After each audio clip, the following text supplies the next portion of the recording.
Hello and welcome back to the Irish Mags show for what might just turn out to be a very romantic episode this week, seeing as the show is coming out on Valentine's Day.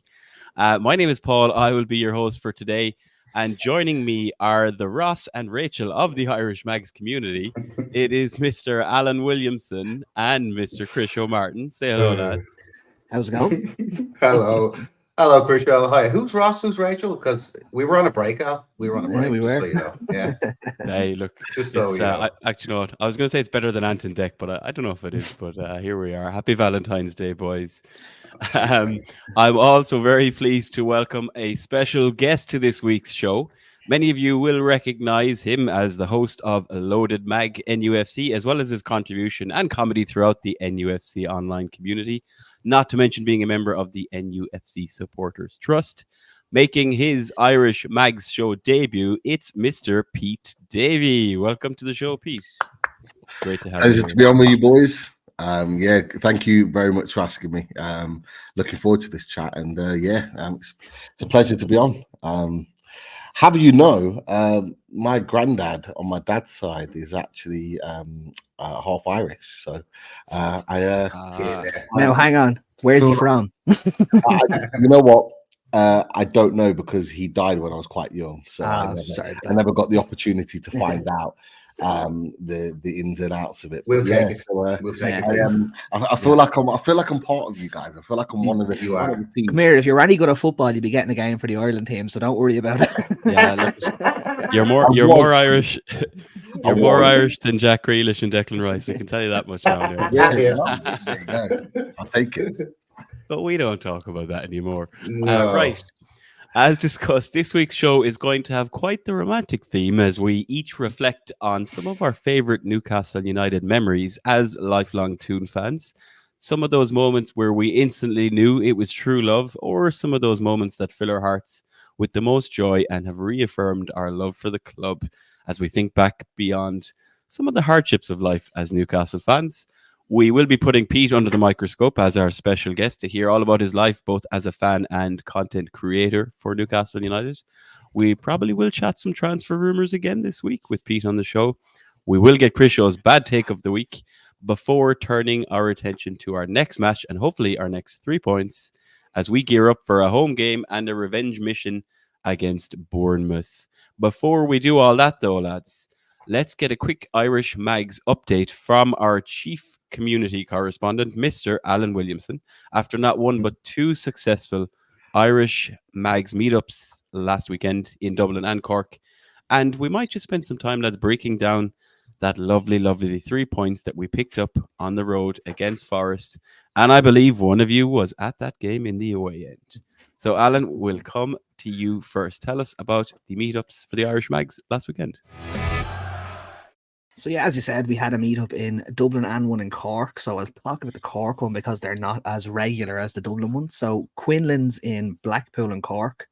The lads had their third meetup. There was 12 of them, I think there was. That's up from 7 from the first one, 10 on the second one, 12. So at this rate, to be 700 at the next one. So we're doing well. The lads seem to have a great old time. So come here, fair play to them. And anyone who's in and around Cork or anywhere down that neck of the woods, please go and join up with the lads because it's just pure chaos. It's great crack. And then for the Bleaker, as usual, we had 17 or 18 in, including two couples, one from Newcastle and one from the Yorkshire Mags, who had the time of their lives with us. They came in on Thursday night to the Bleaker and finally left at full time after the game. They were lovely. They really enjoyed their baby Guinnesses and their Guinnesses, shall we say. They had a great old time. And we had a great old meetup.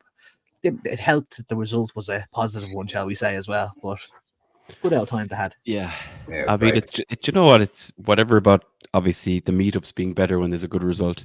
It just makes all of our weekends so much better when there's a good result. Like, Monday is a lot easier to handle because Mondays are bad when Newcastle have picked up 3 points.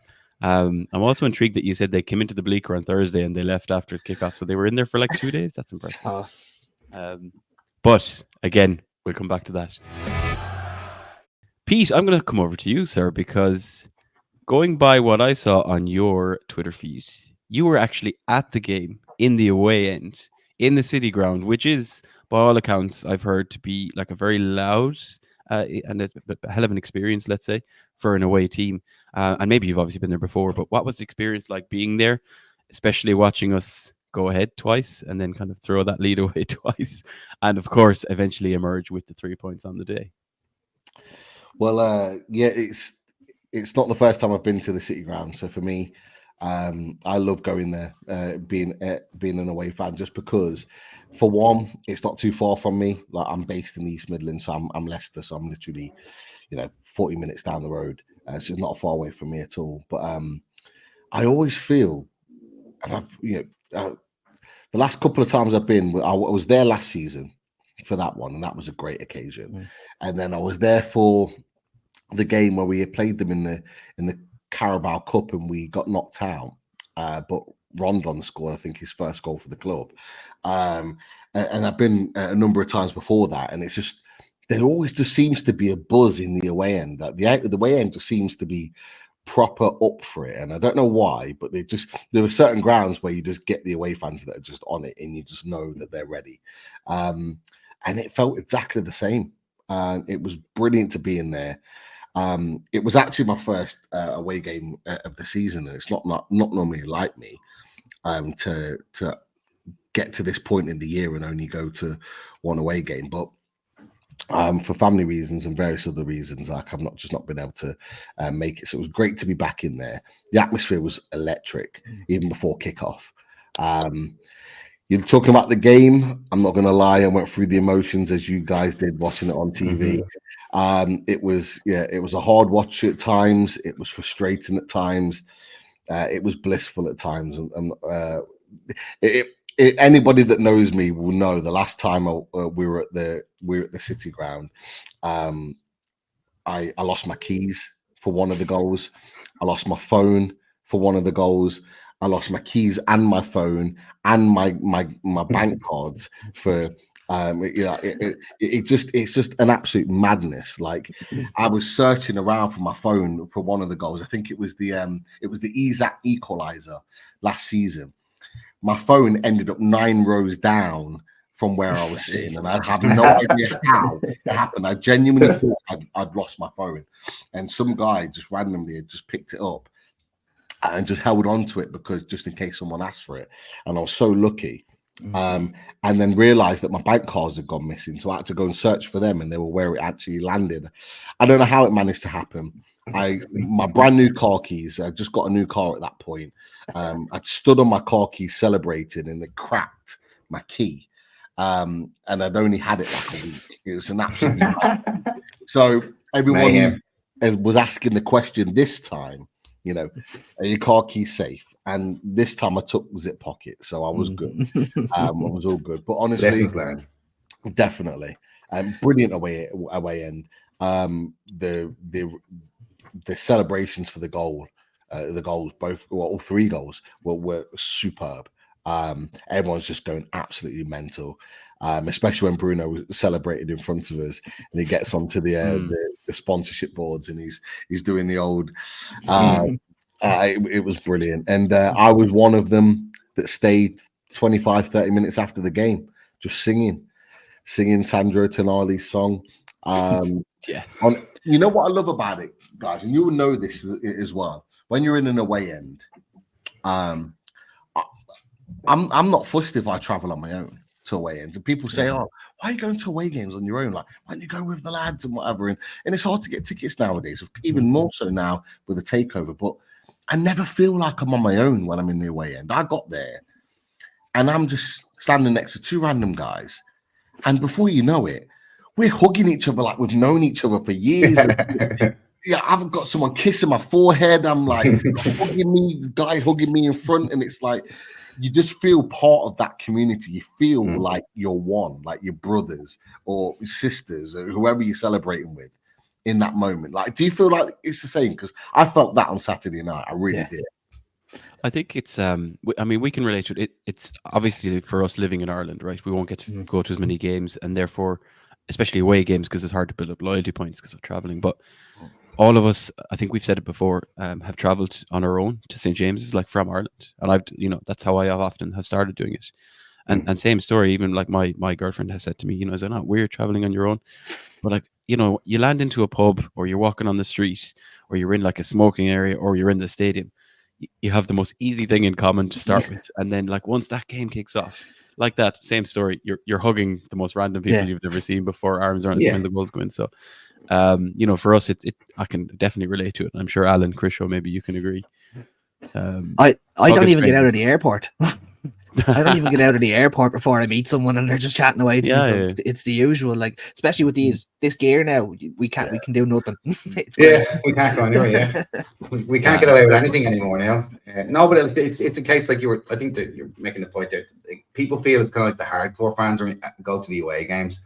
So like everybody, okay, there is groups of people there in the away end, but there is obviously, like I said, Pete, singular people there, and they just all band together. Whereas you're in a big stadium full of home fans, you're obviously collectively everyone's going to enjoy the game, but the away end is special. I mean, I'd really like to go to an away game very soon, but it's near impossibility. I mean, genuinely. I think we'll be picking Pete's brain as well about some away experiences in our Q&A segment for later. Sticking with the game then, and like Alan, I'll come to you because Pete did reference it a little bit. He referenced the Bruno goal, and obviously there was two of them. Just like the exquisite nature of that set piece that was so close to actually not coming off. That pass was just a tiny bit light for my liking. But obviously, like, you're looking at the delivery, Bruno's finish, and for Bruno to get in the score sheet twice, it's one of those things where you'd love to see more of. Alan, I suppose watching that again, you weren't at the game, but watching that in the bleaker as usual, bring us through the experience of those, particularly those goals, and obviously Cher just doing Fabian Cher things. Our new striker. I genuinely can't talk too much about Cher, otherwise she'll come in and be like, "You're leaving me for him, aren't you?" Because I love that man. I love that man. He's a handsome man. He is beautiful. I don't care. You said the ball from Miggy to Trips was just a little bit short, but I think it's one of them that if he did actually get it pinpoint and perfect, we don't score that goal. So it's one of them things where you're like, everything worked out. What a ball from Trips. What a finish by Bruno. Just everything. And what a little block by Miley in the box, because he stands in front of, I think it's Mario or someone, just stands there, moves into his way. Your man can't get near Bruno, and someone said on Sky Sports that it was a simple finish. It isn't, it's ours. It's an outstanding finish. Obviously, Cher's goal, the fact that the Forest defence let that ball bounce in the 18-yard box is schoolboy defending. I don't understand that. But come here, Botman's header across, and what a finish on the half volley. Centre half, I don't think so. He could start up front for most Premier League teams if he keeps banging goals in like that. And then Bruno's winner was it's just Bruno grabbing the game by the scruff of the neck, driving forward, and what a finish. Arguably, Matt Sells must be a Newcastle fan after all these years, because he could have done a lot better with Agent Matt Sells. Yeah, we said it. I thought he could have done a little bit better, but come here. Bruno is just outstanding. He is the best midfielder I've ever seen in the black and white, bar none. And I've seen a few of them. So he's and that appetite, because he, as we've said it, like he spotted the pass out of the box that Forrest were doing. He intercepts it. And he's just like, I don't think he was ever going anywhere else. He almost had too much time, because I shouted shoot like twice before he actually took the shot. But it's so nice to see him on the score sheet. Not just, obviously, it's like we want to see him in more advanced positions as an 8, as a 10. And obviously our injuries and our player situation has prevented that. But God, I love watching Bruno celebrate a goal. And Pete, as you said, like, he stands up on the advertising boards and he does this. That must feel pretty nice to have a player like Bruno doing that in front of you in the away end. Definitely. I loved every minute of it. I kind of wish one of my friends was actually with his partner. They were further down, right near the front, and they're in all the images with Bruno sort of behind Bruno in the away end. He's actually in some of those pictures, and I was going to go down to him at half time and just kind of go and stand there, because I've been with someone familiar, but I kind of wish I'd have done that now, because then I'd have been even closer to him and been able to be in the action. But it was absolute carnage. It was mad. But to be in front of that, and I have to say, for a lot of fans, it was relief, because we took the lead 3 times and been pegged back twice, and it was like, are we going to create another chance that's going to be able to put us in this position? And I remember once we finished celebrating, there was one or two of us around where we were standing, were saying like, please come on now, do not concede another goal. Like, we can't keep giving them chances, because I don't know about you boys, I thought Forest was shite. I really didn't rate them at all. I thought we gifted them to the 2 goals that they scored. They weren't hard earned, they weren't worked for, they weren't goals of quality. And you're just thinking to yourself, like, this is a must-win game for us, and we're gifting them goals. And it's just a case of when that third one went in, we just almost like flipped the switch. And that was probably the most comfortable I was after that third goal for the whole match, for that up until the 96th minute, because we actually looked much better and much well organised at that point. Yeah, and they got lucky with that second goal, the deflect, like very big deflection. I think it was Miley's back. So like, I think we all knew at some point they're going to try and break with Elanga or break with Hudson-Odoi, and that's where the first goal comes from. Big holes in midfield again. We always talk about that. Yeah. But I think to your point, Pete, like, they weren't very good. It wasn't easy. An away game never is, but like, I think we were by far and away the deserved winners on the day. Chris, I'm going to come to you for one last question.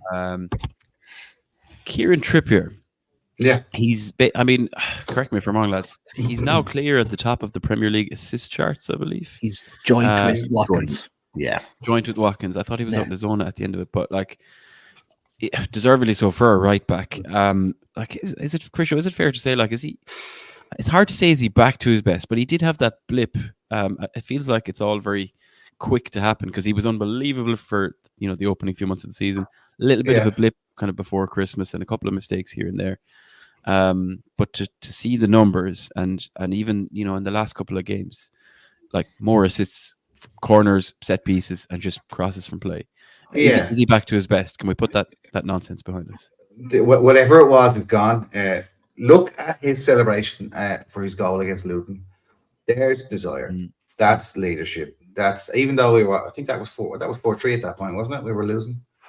He made it 4-3. Yeah, he made it 4-3. He basically picked up the stadium in his right hand and dragged it to the halfway line and said, right, let's go. He didn't, massively celebrate. He said, right, let's get at it.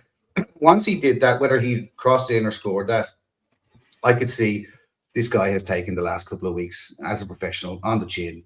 He's listened to everybody. He's talked to Eddie. He's talked to his family. He's right back at it. And then against Notts Forest, it's those players of quality that we have. Bruno, Trippier. Yeah, I'm going to throw Shara in there, Al. I know you love him. But it is quality. These is what's getting us over the line. These are the little things that are getting us over the line. If I want to be super negative about it, conceding 4 against Luton, conceding 2, like you said, Pete, very easy goals against Notts Forest. They just lobbed it up the pitch, ran after it, and Dubravka was caught in no man's land a lot of the time. Would Pope have saved it? I don't think so with his big Pinocchio legs. It would have went through his legs as well. So, no, he wouldn't have saved that either.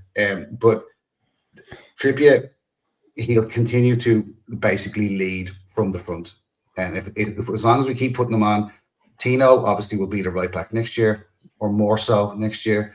But we need to give Trippier all the plaudits, because essentially he's grabbed Newcastle by the scruff again and dragged us back in the last couple of games. So fair play to him to pull back around his bad form.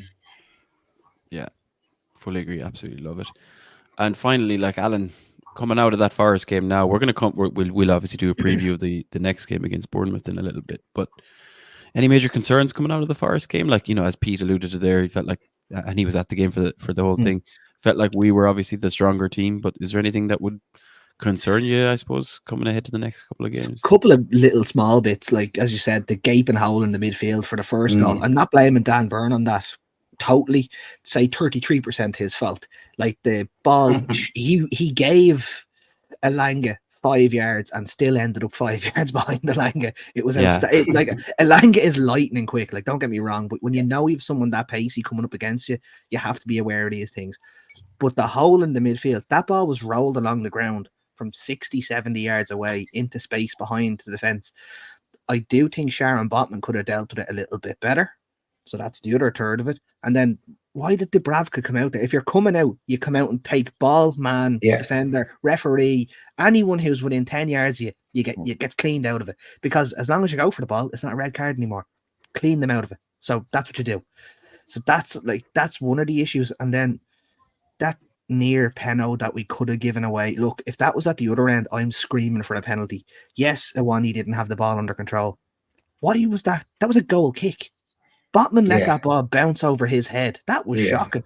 And if you listen to the blogcast, I asked the question, do we think the defence is worried because we don't have Pope behind us? And that was what my point. I'm like, Pope is standing on the halfway line nearly when there's a goal kick coming out, and he clears that ball out. He just nods it out of play, and that's the end of it. And nobody worries about it. And everyone says, oh, why is he doing that? Why is he not taking control of it? Because the other side of it is you have Dubravka sitting on a 6-yard box, and you're terrified because every ball over the top is going to cause major problems. Because we do play a very high line with a very slow back line.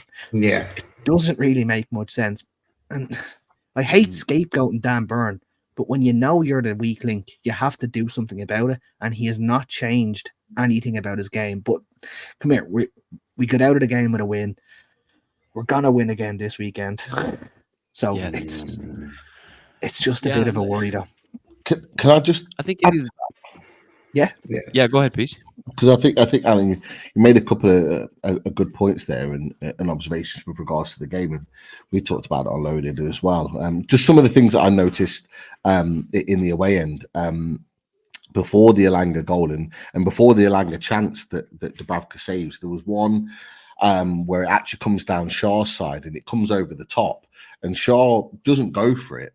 He almost his arms are out saying for Dubravka, but Dubravka's backtracking. And he backtracks, and then Shaw ends up having to deal with it. And you could see afterwards, I don't know whether the Sky cameras caught onto it, Shaw was going mad at Dubravka saying, come and collect it, it's your ball. And I noticed something of the same with the situation that you're talking about, Alan, with regard to the ball being looped forward and Botman not dealing with it, because the way it lands, it should be the goalkeeper that takes it. And actually, if you go back and it might not show it on the TV screen, but actually Dubravka's starting position for that ball that gets whipped over the top, I think it might be actually Matt Sells that plays the ball over. Dubravka actually should get there first. But what Dubravka does, he backtracks. And Botman's going towards the ball, but he's not going to it with any sort of venom because he's expecting his goalkeeper to come and collect it. And you made a really good point, boys, is that Nick Pope deals with that all day. He's a sweeper keeper. And he will just come out and they will deal with that. Dubravka backtracked, and that gap then became massive, in which and we only came in and exploited off the back of that. And that's part of the problem.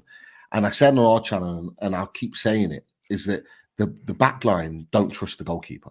No. The goalkeeper making good saves and keeping us in games at times. Liverpool, he was great. He's had a couple of other games where he's made some big saves, but that back line don't trust him. And we're asking the question as Newcastle fans, why have we gone from number one in terms of our defensive record, being the best defensive record alongside Man City last season, and now being up there with one of the worst? Like, the answer is the goalkeeper, and you don't want to blame him. You don't want to put it on him. It's just that he does not fit the style of football that we want to play. We want to play the high line, and these boys are playing their normal game, the high line, defensive line, but they just haven't got the sweeper behind them to do the protection that Nick Pope gets. So the sooner for me that Nick Pope is fit, and we're hearing it's early to mid-March that he could be back, which would be outstanding. Yeah. Him coming back would really solidify that defense. And with at that point, 12, 11 games left of the season, potentially when he comes back, that could be the difference in us getting Europe or finishing as in a high position in the league. But I just wanted to make those points because it was things that we noticed. Certainly, I'd noticed in the away end that there's not 100% trust there for Dubravka. As much as he's making saves, they don't trust him at all. And for me, that's an issue. And as long as that continues, we're still going to be worried and potentially susceptible to conceding goals. Yeah, I think that's fair. And as well, I mean, I kind of observed some gaps appearing. Obviously, he's not changed Dan Burn in terms of like personnel change, right? But what I did notice, and you will have seen it, Pete, like there was times where, particularly when we were maybe getting on the ball, Trippier was tucking very much in, almost like a double pivot, which is such a cliche, beside Miley. And then you had kind of Cher drifting to the right, Botman in the middle, and then Dan Burn dropping in with him. I think that was interesting, and I think there's potential in that approach. But on those breaks, that's where there was some more gaps, I feel. And again, that combined with it's not Nick Pope, it's a different goalkeeper situation. Yeah, I can see why those kind of gaps can be exploited. But it's probably a topic for another day, lads. I think we should move on. And we had Alan professing his love for Fabian Schär. So let's keep the theme of a bit of love going on, lads. As we discussed at the top of the show, we wanted to spread some NUFC love for Valentine's Day, and what better way to do that than to discuss each of our kind of fondest Newcastle United memories as lifelong fans. Well, most of us, plus Krisho when he moved away from Man Ridge, but we don't talk about that anymore, Krisho, do we? That's so unfair. And we'll reflect on some of those moments that reaffirmed our love for the club, which has been tested at times, I'm sure, over the years, lads. So Alan, I want to come to you first. So with all of the love, the Valentine's Day romanticism in your heart, can you tell us your favourite Newcastle United moment from the life and times of Alan Williamson? I can, of course. I could have gone with a real simple one and said, me first match, or me this, or me that. But I'm going to go with something a little bit unusual. So the year we were relegated, Damien Duff scored that own goal on the last day of the season, and I was a very unhappy, very angry young man, shall we say. And I decided, I have a great idea. I'm going to punch a wall. So I punched the wall and broke a bone in my hand. So this gets better. So I'm in the hospital waiting on a cast to be done. We're after being relegated that day. So naturally, what do? You're sitting on your mother's phone with, like, this is back in the day. So like 3G wasn't really a thing back then. So I'm spending like a $5 to my mom's credit to be on NUFC.com looking at potential players coming in for the championship the next year. So I'm like, that's when I went. I was like, there's actually something wrong with me. I love this club more than anything in the world. I punched a wall, I broke a bone in my hand, and I'm now looking at transfers. What's wrong with me? So that's what I really knew. I was like, I absolutely adore this club. There's some kind of a phrase about love and pain. There's a very fine line between them both. But yeah, that's definitely taking it to the next level. I wasn't expecting that one now. Right, okay, interesting bit of love and romance there when you're punching a wall over Damien Duff, but stranger things have happened. Krisho, I'm going to come to you next, sir. Tell us your favorite NUFC moment or memory that lights that romantic flame in your heart. Yeah, it's there's so many, right? But there's three, right? The day Jeff Hendrick signed was a beautiful day. No, come on, come on. Real quality midfielder. That goal against West Ham. He's not serious, Pete. Any of James Purch's goals for Newcastle was some of the most beautiful things I've ever seen, because he was so mediocre. That goal against Chesterfield a long time ago, that was a peach. James Peach. Yeah, not James Perch, right? But the real thing for me was Bobby Robson's first game in charge, when he came out onto the pitch and he waved very gently and walked back, and you could see how proud he was and how important it was to him. I was already bought and sold on Newcastle already, but when I saw the man's face and how he took it, and then they went out and played, and they won 8-0, and Alan Shearer scored 5 goals, and all Bobby Robson said to him was, "Look, Alan, go back up the top and just get in the box." That when I saw what they did for him, how the crowd reacted that day, I thought, this is the best club on the planet. I'm very lucky to support these, whether it was accidental or not, or I tripped over a Man Red jersey and landed into a black and white one. But that was one of the best days of my life. I kind of thought, yeah, I love this place. I want to support these guys forever. But Jeff Hendrick comes in a close second. Don't worry, if you're listening, Krisho has much love in his heart for you. Just a little bit more for Bobby Robson, and I'm sure you'll understand. You won't hold it. Thank you, Jeff. You're very kind. Thank you, Krisho.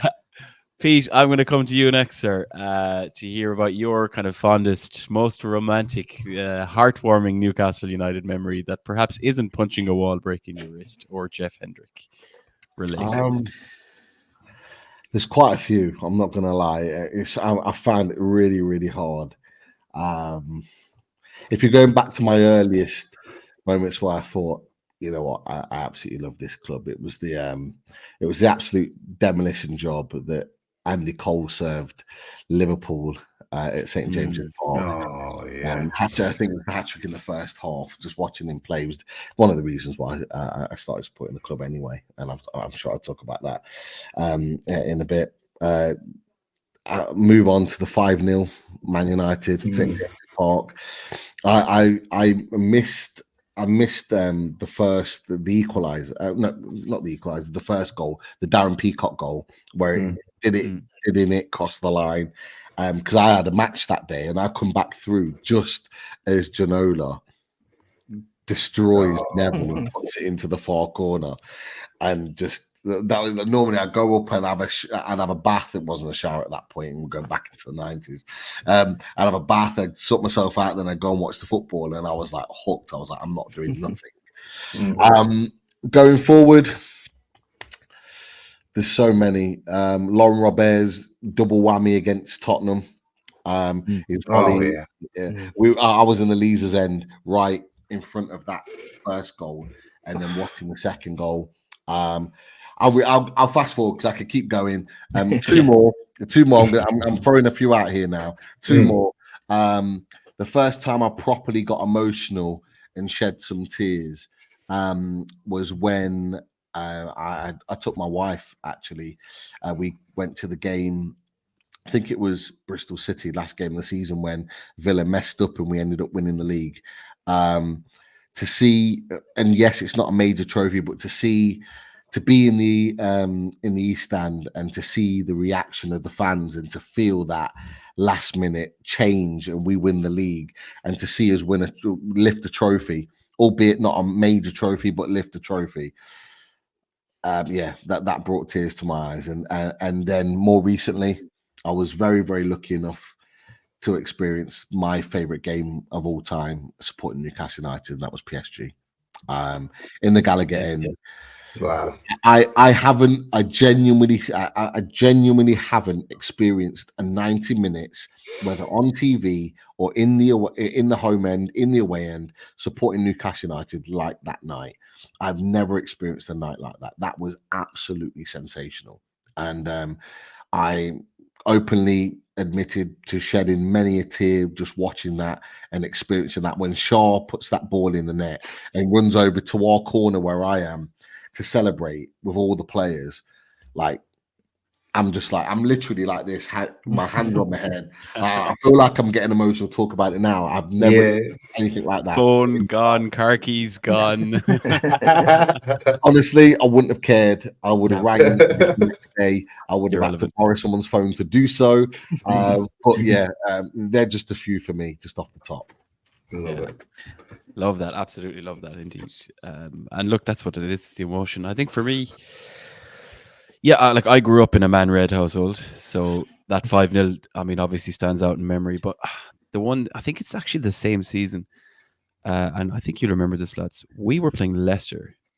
I think it's the 96-97 season, and I think we were 3-1 down, and Shearer scores a hat-trick, and we went 4-3. I was going to bring that one up as well. And I remember this. I mean, look, maybe I was 10, 9, 10, I think, up on the couch at home, roaring my head off.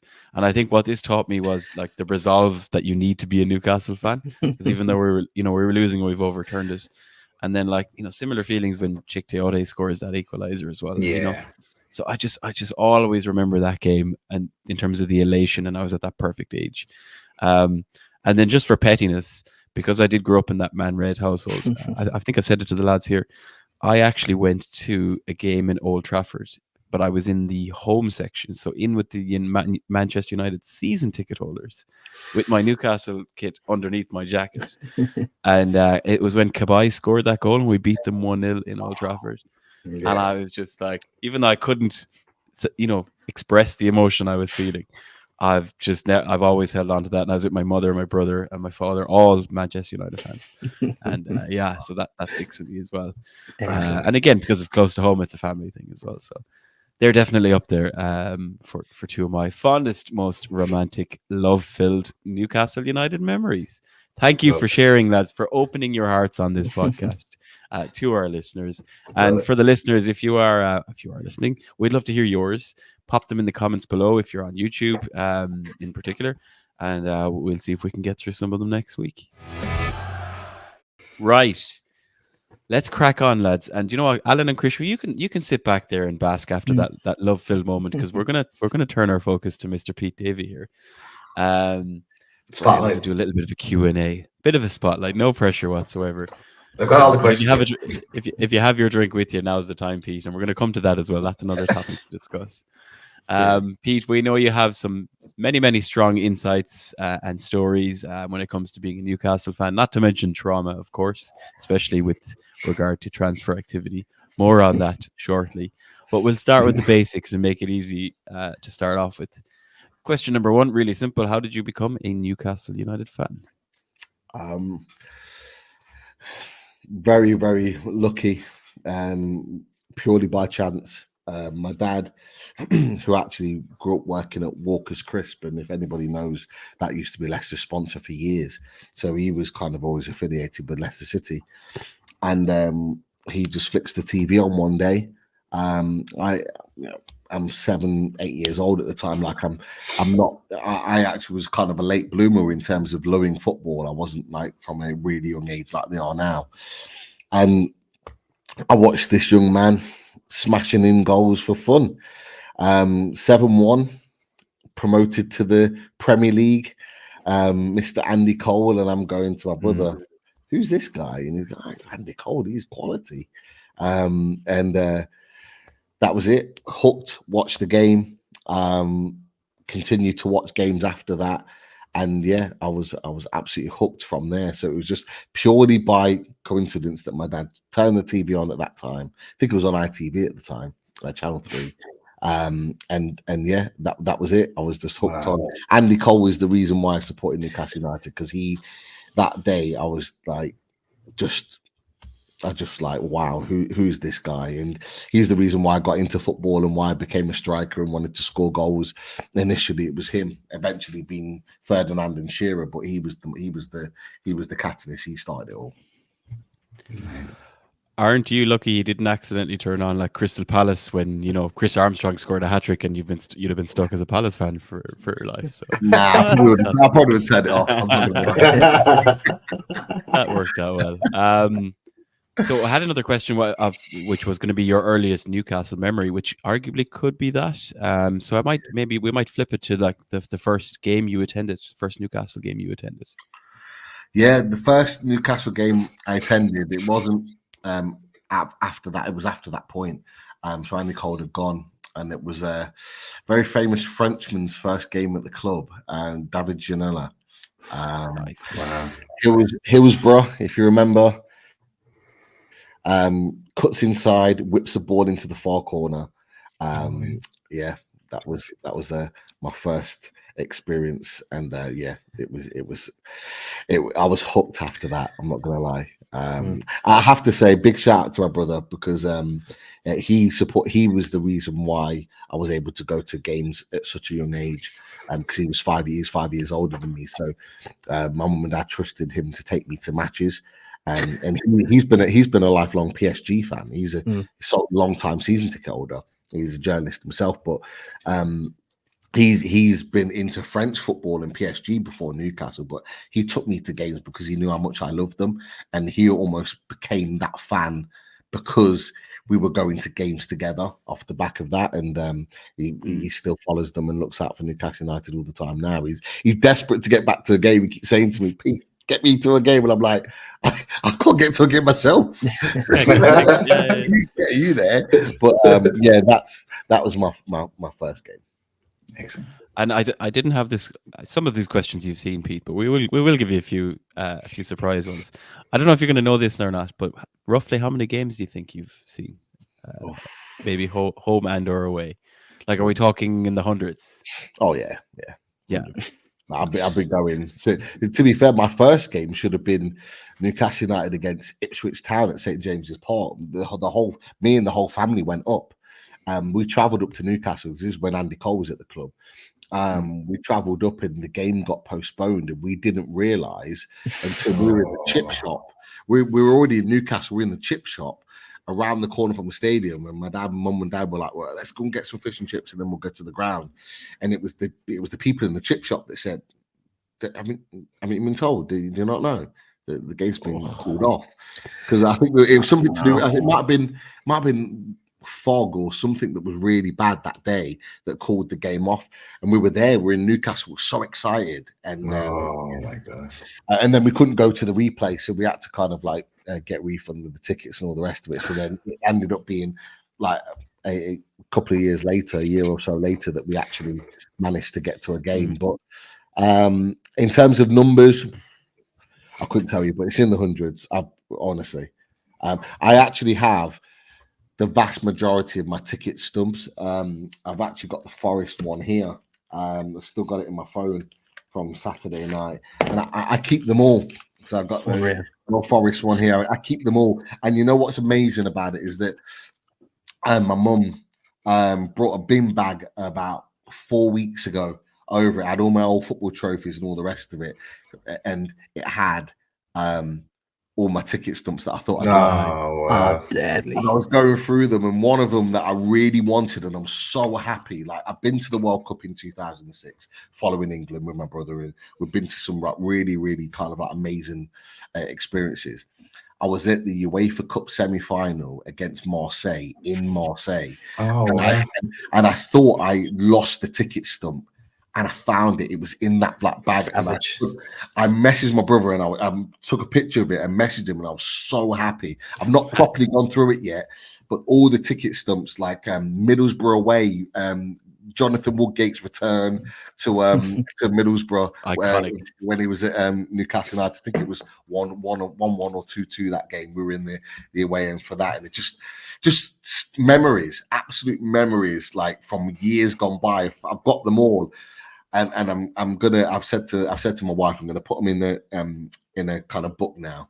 And we'll look after them, because I keep them all. I never get rid of them, even the losses. Never get rid of them ever. Class. Get the Pete Davey Museum up and running, and we'll get the Irish mags flocking over for sure. I've got a story about we might not have time to do it, but I've got a story about the UEFA Cup semi-final, because that was an experience. It was an experience. Well, I have a question here for you, which we were going to ask your best or funniest kind of NUFC anecdote. Maybe it's like a chance encounter or somebody you've met, or something interesting that's happened to you throughout your Newcastle fandom. That maybe it's that story, or if there's anything else to come to mind. Well, yeah. It's yours, Pete. I won't go through the whole story, because it'd take a while, because it was a hell of an experience. Me and my brother, when we went to that game. But what I will say, obviously, it was disappointing, because Drogba just tore us apart that day. Didn't have Alan Shearer, didn't have Jonathan Woodgate. We just weren't. It was our opportunity. We should have really won that trophy. We were the strongest team, in my opinion, if we'd have had everyone fit. But we didn't turn up. We were disappointed, and we were going back to. We were heading back to the airport, so we got back onto the coach, which was an experience in itself. Got back to the airport, and as we were getting off the coach, we were walking, like all the Newcastle fans together, because it was like the travel club. We all went together, so we had to, from Leicester, drive to Newcastle to get the plane with all the other travel clubs, to then go to Marseille, and then we would have to travel back and then drive back to Leicester. So we're all kind of like shifted through this area, and we could see a group of fans just go mad at this one like old man, like go mad at this, that, and the other, like you this and you that. And we were looking, and me and like my brother Lee was, what's going on there? And it was Sir John Hall.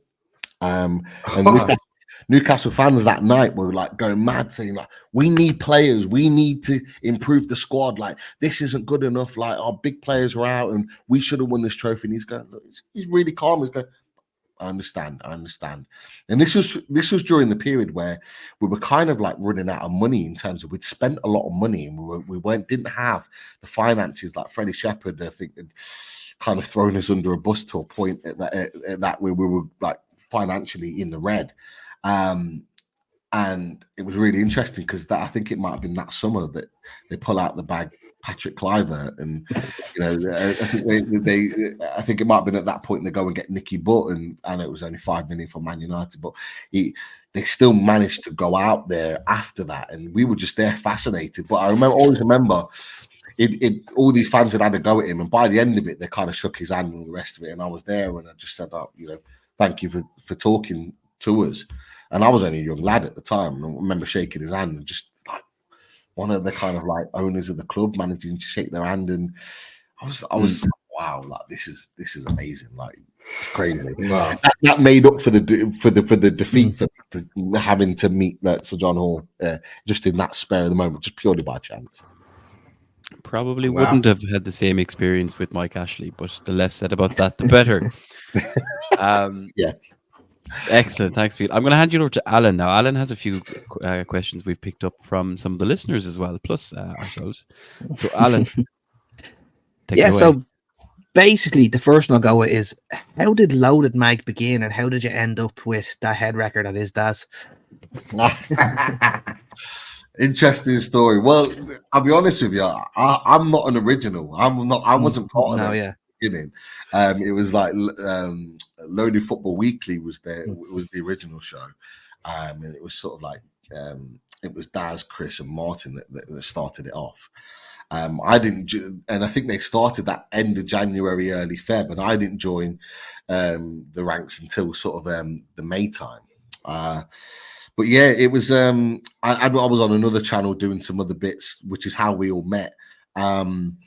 And it was Martin that contacted me and said that, can you help us out one week doing a show? And I helped him, and it went into 2 shows, and it went on in this and the other. And then he was kind of messaging and saying, look, we'd like you to join us like full time. And I was like, yeah, spot on. But I was already doing a little something for another channel at the time. So I said, look, I'm doing this as well, just so you know, but I'm going to be fully focused on Loaded, but just so you know, I'm doing this. They said, no problem. So then I joined in, but one of the things is that, and I don't know if you've watched Loaded and your viewers have, but we have like a match preview called Away Days. And that was one of the ideas I've always had that I would love to have is I have, opposition guests come on, talk with me and Chris or any of us that are on there about the match updated, and they allowed me to kind of run with that, and it's still going now, and it's a really, really enjoyable show. So that was one of the things that I wanted to sort of bring into that, and we developed the channel together. And so many people say to us, like, why don't you have more subscribers for the content that you put out? We get comments on that all the time, and we want to stay true to ourselves. Like, we want to put great content on, and we'd love loads of subs and loads of views, but what we've found is on YouTube in general, not just Newcastle, but in general, that you have to have this element of drama. There has to be this sort of a over the top approach in order to get people watching, and that's not us. We just want to talk football. We don't want to put videos out that are hammering people that are already being kind of trolled and all the rest of it at the moment. Like, there's enough of that on the internet. Yeah, we're not those guys. We just want to put good football content out, and if people want to come and watch us and listen to what we've got to say, then great. But we just love to watch and talk football. And if it is a slow burn and continues to be a slow burn, then so be it. But that's kind of how we all started off. It's progressed all the way through. But look, Daz is superb. Like, you'll see the pictures and the promotion and the videos, the intros, all the stuff that he does is absolutely outstanding.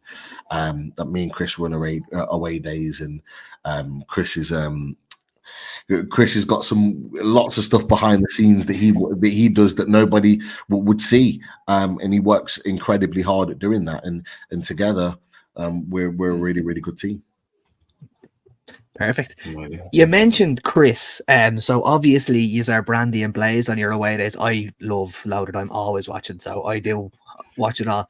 Who coined them nicknames? Because they're, let's be honest, they're on the nose, but they're good nicknames for the 2 years. Let's be honest about it.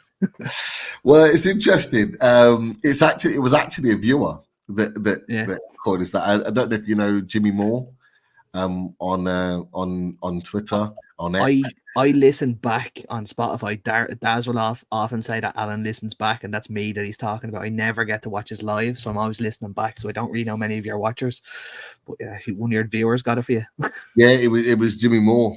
He just, because I'd always have a brandy. I always, whenever I do a show, depending if it's in the evening, if it's in the day, I won't. But I'll have a brandy, and Chris has got his. I have a clock here to confirm it's a respectable time, Pete. Don't worry about it. PM now, that's PM. You've saved the day. But yeah, and so he'd always mention there's this brandy and blaze. So we on away days we always kind of just announce ourselves as that. And as you can see, Daz has done his work behind me with the old brandy and blaze logos and the characters. So it just went on from there. But we just feed off our viewers, and just what they want, we try and provide it for them. And it's a nice little nickname that Jimmy came up with. So fair play to him.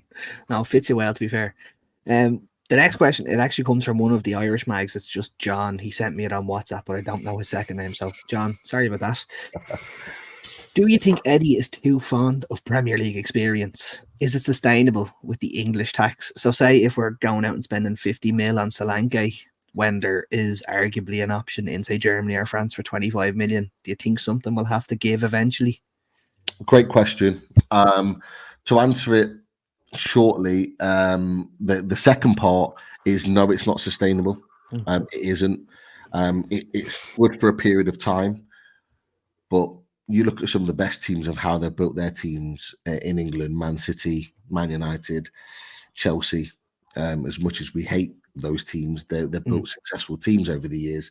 Arsenal as well, and they have to dip into Europe. They've had to dip into Europe to get some of the best players. Some of their best players that they've had at the clubs have been from Europe. And look, we've just been lauding Bruno Guimaraes, who came from Lyon, a Brazilian international. You have to dip into Europe to get some quality players.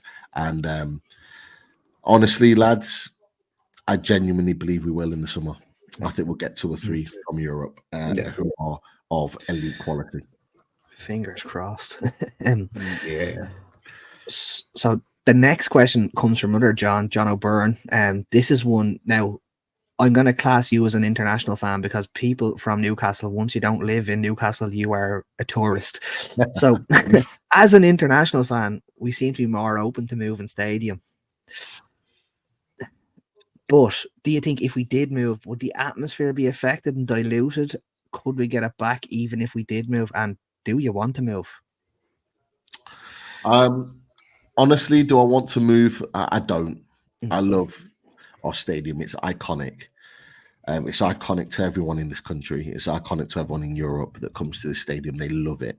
My brother, obviously being a PSG fan, he had a friend that came over for the PSG game at St. James's Park, and he didn't think anything of it until he got there and went, wow, this is outstanding.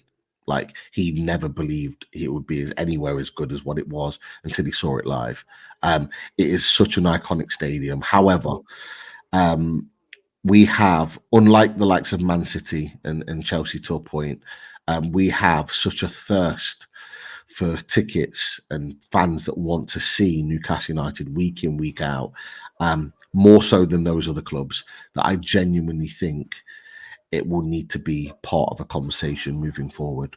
It won't happen in the next 2 or 3 years, but I genuinely think the more we're fighting at the top end of the table, the more we're regularly in European football, the more we're attracting some of the best players in Europe, we are going to need to we're going to need to consider either a massive expansion of the current stadium, which will have to remove the listed buildings. How you do that, I don't know, but it would have to be significant, or you have to look at relocating. It's the reality that we don't want to talk about, but it's a reality that we will need to talk about in years to come. It's a tough answer, but it's the right answer, if you know what I mean. It is. It's a difficult one. It really is. Yeah. Now that's the end of our questions now, I think, for you, unless the lads have anything else. No, I think that's we've given him the runaround there now. Yeah. I mean, I think you mentioned it there, though, like, because we mentioned we might quickly touch on transfer piece, maybe just for 30 seconds. We talked about that question about Eddie Howe's tendency of leaning towards Premier League or going abroad. Like, one of the questions we had here was, if you're looking at the summer, who I suppose we'll keep it at one each. Who would be like a very realistic signing in your eyes that someone would be very likely to bring in? And then who might be your dream signing? Again, within reason now. I don't think we're going to see Haaland playing up front for Newcastle anytime soon. The dream signing's a really hard one for me. However, realistic signings,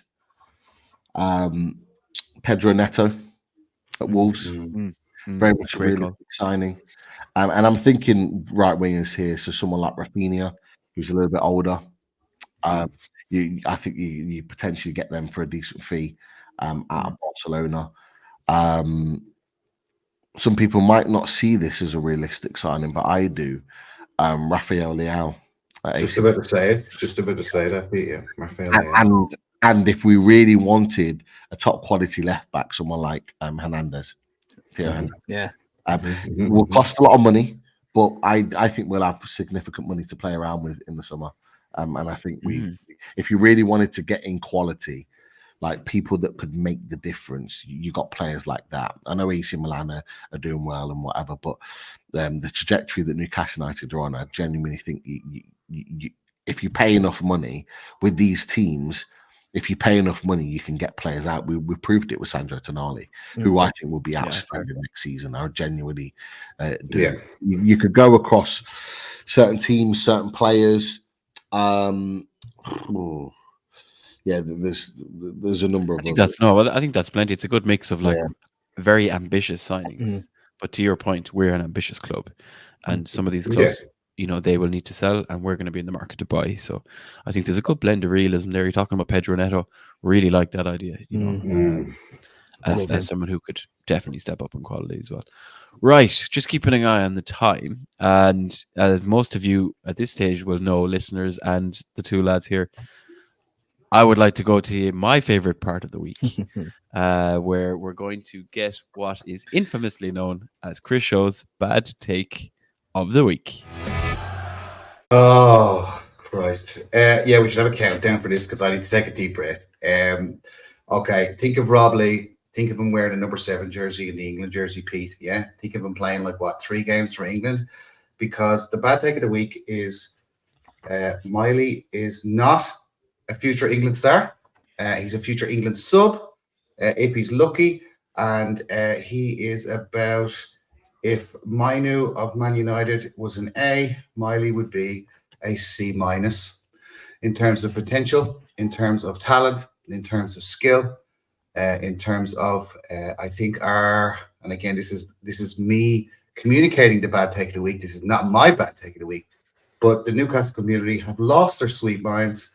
Miley is an average midfielder who's going to just basically, he's like a kind of a little bit better of a Longstaff, who was our only other. Either of them who were, once that was our last academy great player that came out was Longstaff, and he wasn't even that good when he came out. I think Miley's played okay, but if you compare him to Mainu of Man Red, he is streets below. Kind of a youth talent, which then just also shows, again, for the bad take of the week, that our academy is, League One level poor in terms of what we have in terms of youth. So again, the stadium, players we need in the summer, the youth improvements. At least we've got rid of the bins, where the lads used to stand in the bins. But the bad take of the week is Miley has his play has been overhyped. He's not as good as you think he is. He's actually quite an okay academy product in other Premier League clubs. He might have made it at Chelsea. He might not have. And we should sell him for a big fee and get Conor Gallagher in the summer.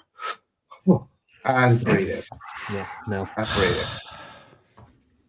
The kid is 17, lads. 17. That is what I've read it. I've read it all week. Mm. I've seen so many comments about it. He's overhyped. He's not that good. Apart from the fact that I actually think he's our new number 6. But he, if you draw comparisons with Mainu in Man United, he's a bog standard academy product of Man Red. Whereas with us, you'd swear he was Pele. Another one, I'm going to just say it like this. Another one to add to the bad take pile. Yeah. And that's where it can go and stay for now, because the kid's 17. It's far too soon to even be speculating. Right, thank you for that, Chris Show. I'm just keeping an eye on the clock. We do need to let Pete eventually leave us at some point because he wants to go and drink some more brandy. Just before we do that, lads, I want to spend 2 or 3 minutes talking about our upcoming fixture against Bournemouth. As we know, that is taking place on Saturday. You will remember not that long ago, they beat us 2-0 in the reverse fixture. So, as I said earlier in the show, it is a revenge mission. Pete, I'm going to come to you first. We're definitely in better form. I believe they haven't won a league game in 5, whereas obviously we've had 2 wins in the last 3 and a draw. So, like, our squad is starting to feel a bit healthier in terms of players plus bench, not counting Callum Wilson's pectoral muscle, just for a moment. Are we feeling confident? Are you feeling confident? And we'll get your prediction as well. I'm always confident at St James's Park. Always believe we can beat any team. It doesn't matter who they are in the Premier League. So, yeah, I'm confident we can win. I would like to see potentially Isak and Elliot Anderson back. Maybe even Joe Willett. Who knows? We never know with Eddie Howe who's actually fit and available. But yeah, I'd like to see a couple of new players come back in, fit and ready into the squad. And yeah, I think we'll have enough to dismantle Bournemouth. They're a good side and they've got a good manager that's doing a decent job. But with that type of team, they'll always have ups and downs. They'll have good moments and they'll have a lot of bad moments. They're going through a bad moment at the moment. So for me, that's our time to take advantage. And like you said, and we've been saying it on Loaded since sort of like December time, revenge tour. So ever since, in fact, it was the end of December when Forest beat us. I remember saying on the channel, revenge tour, all these teams that we're going to be up against. We didn't quite get the revenge of Luton, but we did with Forest. We've got Bournemouth coming up. We've got Wolves that we drew with. And then we've got teams like Everton at St James's Park later on in the season, Tottenham at St James's Park. Revenge tour is on for sure. Love that. Love it. Love that. I suppose really quickly for yourself, actually, I need your prediction really quickly, Pete. Sorry, for the Bournemouth game. 2-0. 2-0 Newcastle. 2-0. Simple as that. Alan, I'll come to you. Same question. Prediction for the Bournemouth game in terms of score and what you expect. 3-0 and pretty much the exact same as everything, although I don't think Wilson will be available. I do think Isak will be on the bench, but I reckon we'll see Gordon through the middle for the first half with Barnes on one side and Miggy on the other. Not bad. Not bad to see. We do have front 3 options, not all at once, but they're there. Chris Shaw? Yeah, let's keep it all positive on this beautiful, loving week. 5-0 to Newcastle. It'll be 3-0 after 65 minutes. Isak, Anderson and Willett will come on to rapturous applause. And we'll have 17 shots on goal and score 2 more goals. And it'll be 5-0. And it'll be just a wonderful celebration of football. Love that. All he's missing is a Jeff Hendrick goal to make it 5. We're going to get him on the podcast. We're getting him on the podcast. Yeah. Can't get them all. I'm going to shout 3-1. I still think we're still finding ourselves in terms of getting players back and getting that rhythm. But like to Pete's point, I'm always confident when we're at St James's Park. And as we mentioned, we're in far better form. And I think that'll show on Saturday. And I know I'm going to say it really quickly on your behalf, Alan. I believe we also have a meetup arranged again for the week. Check out all the socials. Right, lads, I think on that note, we can bring episode 11 of this Valentine's Day special Irish Mags show to a close.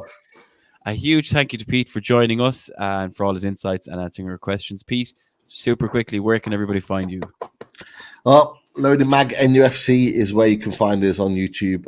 Come and join us, give us a sub, and yeah, come and get involved in the chat. We have a great community on our live shows. People always get involved and ask questions, and just generally talk to people that are in the live chat as well. And we encourage that. So yeah, come and join us, come and get involved, and yeah, massive thanks for having me. I would love to come back and do part 2 sometime, because I feel like there's so much more to unpack with you boys. There's way more we would be picking your brain on, especially with all the brandy talk. But again, that's for part 2. We may have to get Daz on before we're allowed to have you on twice. Excellent. Yeah, Irish Mags, be sure to check out Loaded Mag. And similar for ourselves, folks, as you all know, this show is available on Spotify, Apple, and YouTube. Hit that subscribe button, give us a like, give us a follow, give us a rating, and leave your questions and thoughts in the comments. For now, I think that's it, guys. We can bid you farewell. We'll hopefully see you next week when we have 3 points more in the bag. So until then, as usual, slán go fóill, how are the lads, and see you all next week. Slán, lad. Everybody.